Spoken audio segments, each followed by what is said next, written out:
आजच्या सभासद नोंदणी आणि युवक मेळाव्यासाठी या कार्यक्रमाला आवर्जून उपस्थित असलेल्या आपल्या भागाच्या नेत्या भांगरेताई, या भागाचे ज्यांचं आत्ताच आपण थोड्या वेळापूर्वी भाषण ऐकलं आणि विधानसभेत देखील काही 2 महिन्यांनी भाषण त्यांचं ऐकणार आहात, असे अमितजी भांगरे, बीजे देशमुख साहेब, तालुका अध्यक्ष गडाख साहेब, मी आता संदीपरावांनी सांगितल्याप्रमाणे यादी तयार करणारा जास्त धोक्यात आणू इच्छित नाही, वेळही भरपूर झालेला आहे. उपस्थित या ठिकाणी व्यासपीठाची दिलगिरी व्यक्त करतो सर्व मान्यवर व्यासपीठ आणि बसलेले सर्व तरुण कार्यकर्ते, माझ्या माता भगिनी. आजच्या आपल्या सर्वांच्या उपस्थितीमध्ये राष्ट्रवादी काँग्रेसच्या सभासद नोंदणीची आपण या ठिकाणी सुरुवात केलेली आहे. आता अवधी खूप कमी उरला आहे. साधारणपणे 2 महिन्याच्या आसपास आपल्याला विधानसभेच्या निवडणुकीला सामोरं जावं लागेल असं चित्र आहे. आणि मी आता आवर्जून त्या ठिकाणी भाषण ऐकत होतो अमितजींचं. माझा काय विधानसभेतला खूप दांडगा अनुभव नाही, पण या 5 वर्षामध्ये जे काय मी विधानसभेमध्ये लोकांना बघितलंय, ज्या आमदारांचं ऐकलंय, काम करण्याची पद्धत बघितली आहे, त्या 5 वर्षाच्या माझ्या अनुभवावरून मी निश्चितपणे सांगू शकतो की अमित भांगरे यांना निश्चितपणे उज्ज्वल भवितव्य आहे. भागाचा, तालुक्याचा, मतदारसंघाचा आमदार कसा असावा, त्याला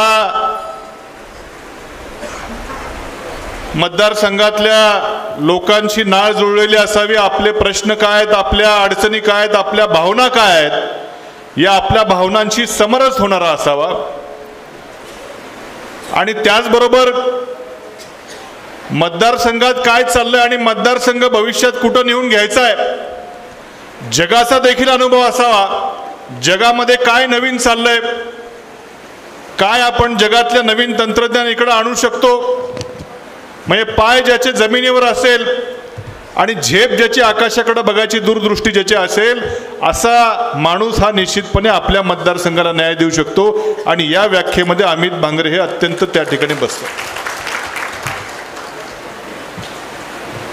मला आज जरी ते पदावर नसले तरी जेव्हा जेव्हा भेटतात तेव्हा अकोले तालुक्याच्या भविष्याबद्दल सातत्यानं काय करता येईल, इथल्या पर्यटन व्यवसायाला चालना देण्याकरता नेमकं काय करता येईल, याचे सातत्यानं विचार त्यांचे असतात. आणि मला खात्री आहे की संधी तर त्यांना मिळणारच आहे, पण मिळालेल्या संधीचं निश्चितपणे सोनं करून दाखवल्याशिवाय राहणार नाही याची मला खात्री आहे. आणि म्हणून आपल्या सर्वांची जबाबदारी आहे, येणाऱ्या 2 महिन्यामध्ये विधानसभेच्या निवडणुका होतील. समोर मोठी ताकद आहे.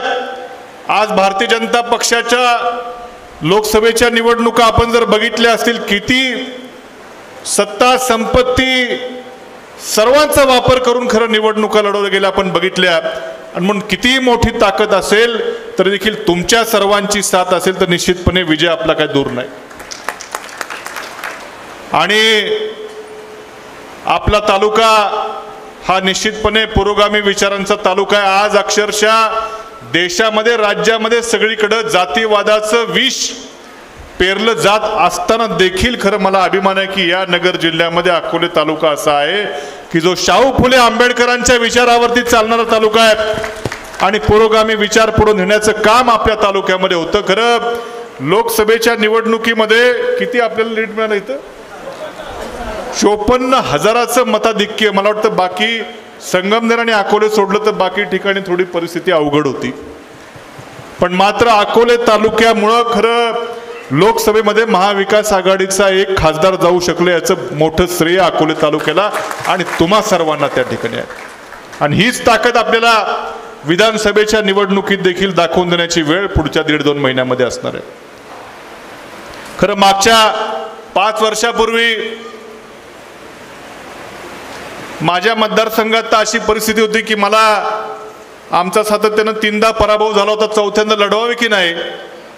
एकदा पवार साहेब मला आठवतं राहुरीच्या महात्मा फुले कृषी विद्यापीठामध्ये आले होते आणि मला त्यांनी काही कान मंत्र दिले असतील साहेबांनी, पण त्याच वेळेस मला वाटतं स्वर्गीय अशोक भांगरे साहेब देखील तिथं होते आणि त्यावेळेस देखील आपल्या तालुक्यामध्ये देखील एकाच एक उमेदवारी देण्याकरता चर्चा झाली.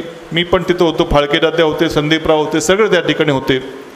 आणि स्वर्गीय अशोकराव भांगरेंनी खरं त्यावेळेस जो त्याग केला, स्वतः 4 पावलं मागे आले, पण शरद पवार साहेबांच्या विचाराचा माणूस या मतदारसंघातून निवडून आला पाहिजे. विधानसभेमध्ये एक माणूस, त्यावेळेस तर परिस्थिती खूपच अवघड होती. 19 साली भाजपचं सरकार होतं.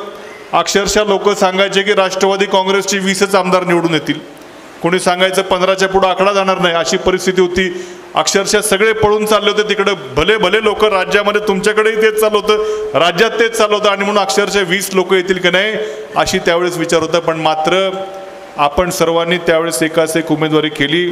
स्वर्गीय भांगरे साहेबांनी देखील त्याग केला. आज मात्र त्यांचं स्वप्न पूर्ण करण्याची ताकद आम्ही त्या ठिकाणी ठेवू नये आणि म्हणून आपण हाही विचार घेऊन पुढे भविष्यात जाल अशी मला खात्री आहे.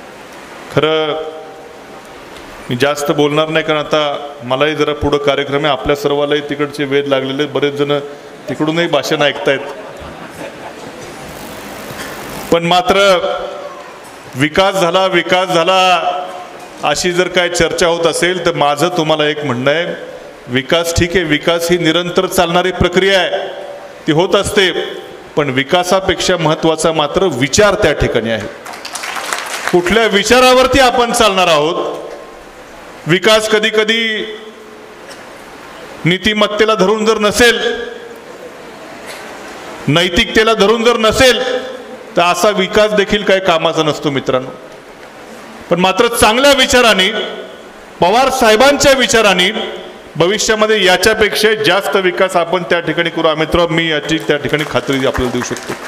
आपण माझा वारंवार पालकमंत्री उल्लेख केला, असं काय करू नका. काय मी आधी आमदारकीची निवडणूक लढतोय आता परत एकदा, कारण काय होतं, भले आत्मविश्वासामध्ये काही लोक मी पुन्हा येईन असं म्हणणारे, मी काय तेवढा नम्रपणे असं काय विषय माझ्या डोक्यात काय नाही. पण मात्र भविष्यामध्ये महाविकास आघाडीचं सरकार राज्यात येणार ही मात्र काळ्या दगडावरची रेघ आहे.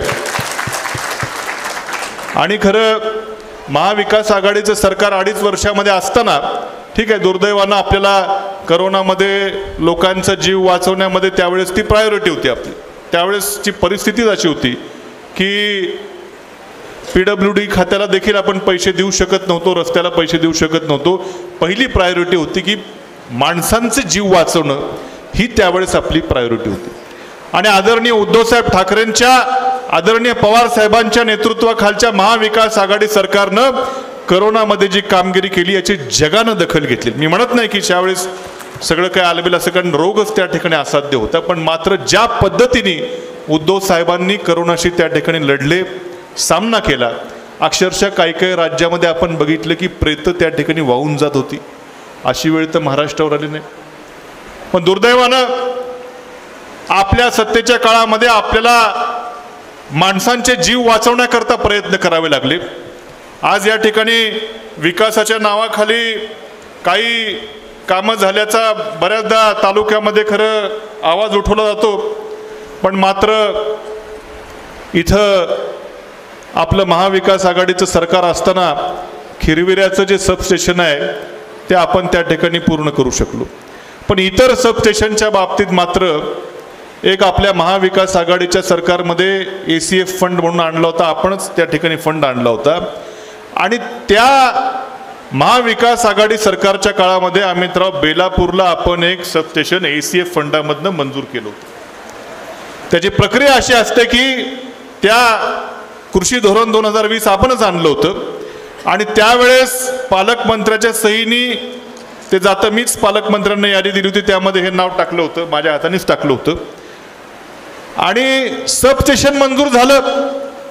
पण मात्र आता 2.5 वर्ष झाली, 2.5 वर्ष सरकार जाऊन का पूर्ण होत नाही? पैसे असताना देखील त्याचं टेंडर देखील होऊ शकत नाही. म्हणजे आपण जे म्हणतोय की सध्या पैसे कुठं वळवायचं काम चालू आहे, याचं हे मूर्तिमंत उदाहरण आहे. मवेशीला आणि पाडळणीला देखील आपण चर्चा ऐकतोय, कानावर येतो की बा अमुक अमुक सबस्टेशन मंजूर झालं, पण मी माहिती घेतली त्यालाही पैसे त्या ठिकाणी नाहीत. कारण पैसे सरकारला सध्या तुमच्या सबस्टेशनला तुमच्या डिप्यांना द्यायचे नाहीत. पैसे सध्या त्यांची सत्ता येण्याकरता ज्या काही लोकप्रिय योजनांना पैसे द्यायचे आहेत. पण मात्र इथं माझ्या माता भगिनींना माझा सवाल आहे, खरं आपल्या भागात देखील बिबट्यांची संख्या असेल.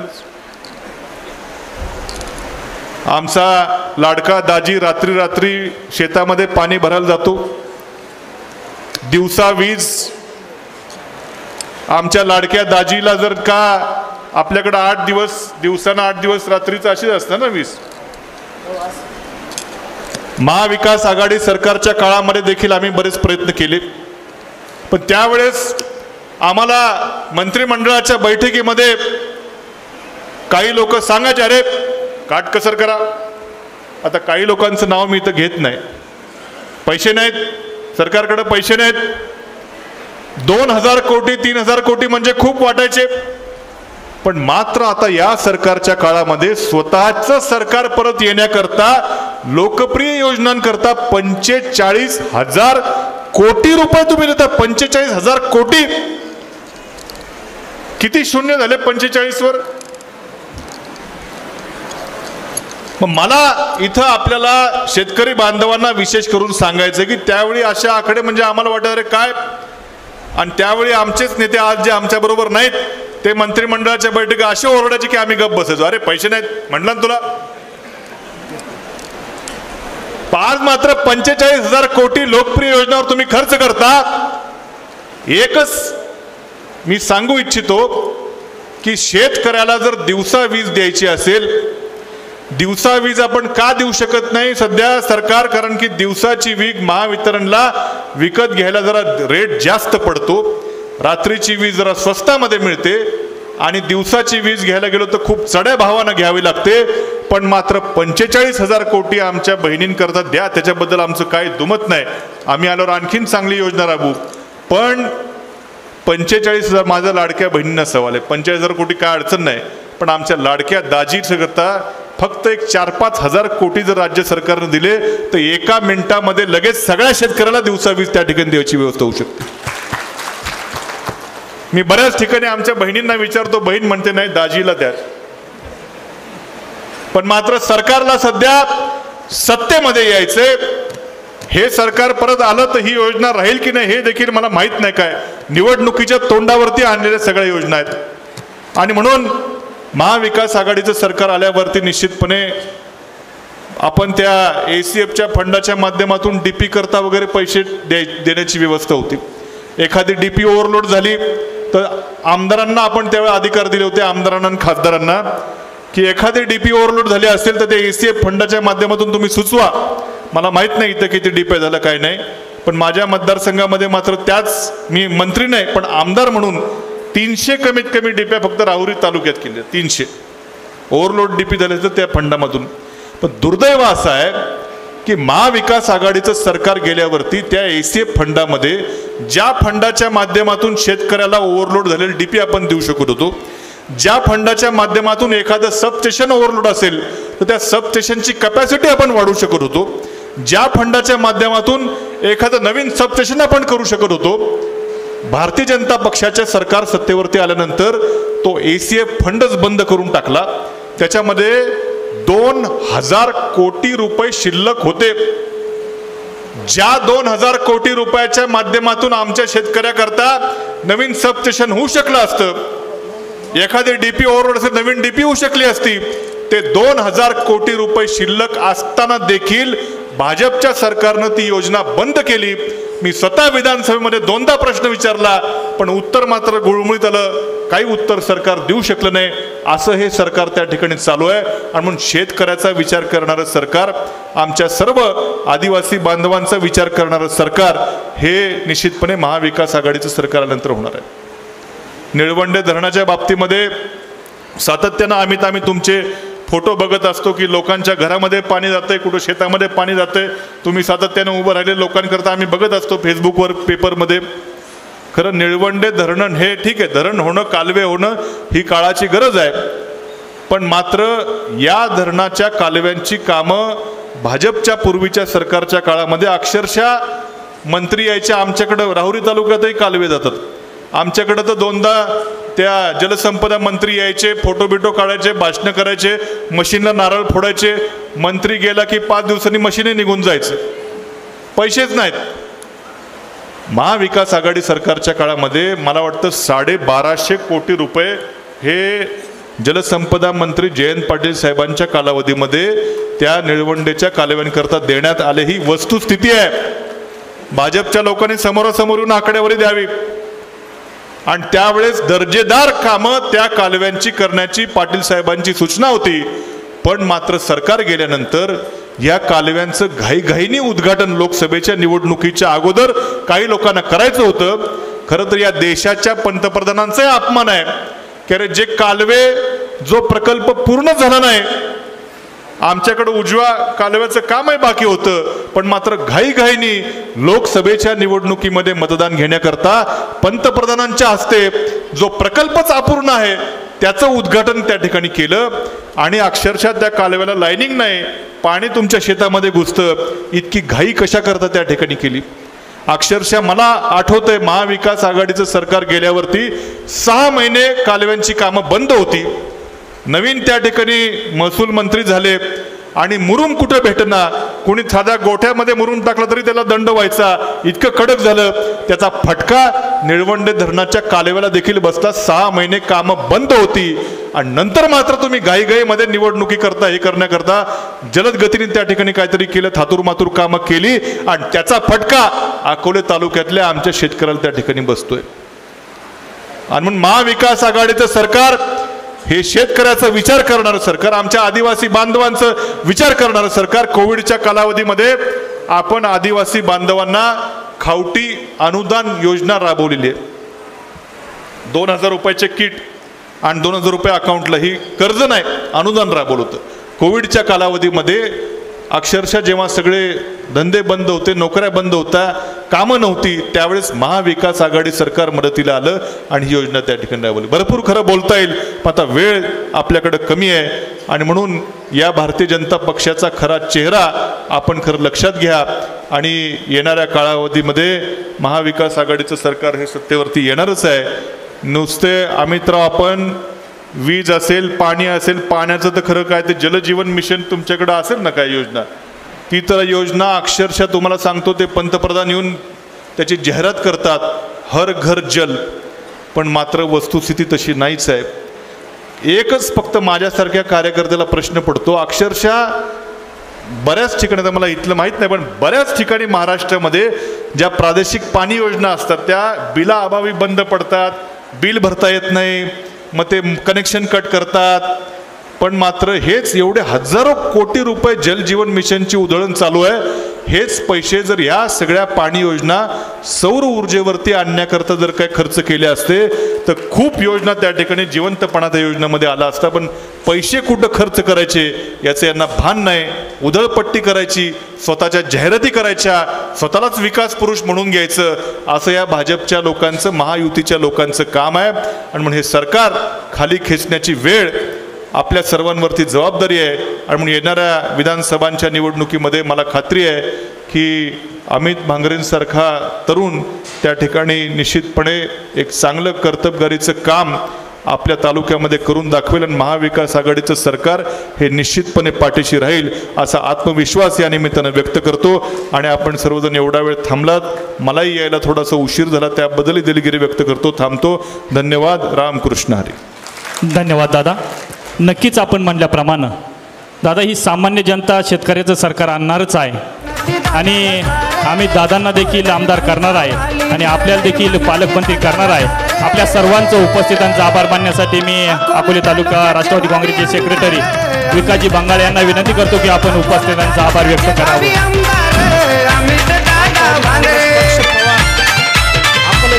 सर्व कार्यकर्त्यांना विनंती आहे की भोजन व्यवस्था आपण या ठिकाणी सुरू केलेली आहे. सर्वांनी भोजन करून जावं अशी राष्ट्रवादी काँग्रेस पक्षाच्या वतीने आपल्या सर्वांना विनंती करतो की आपण सर्वांनी भोजन करून जावं.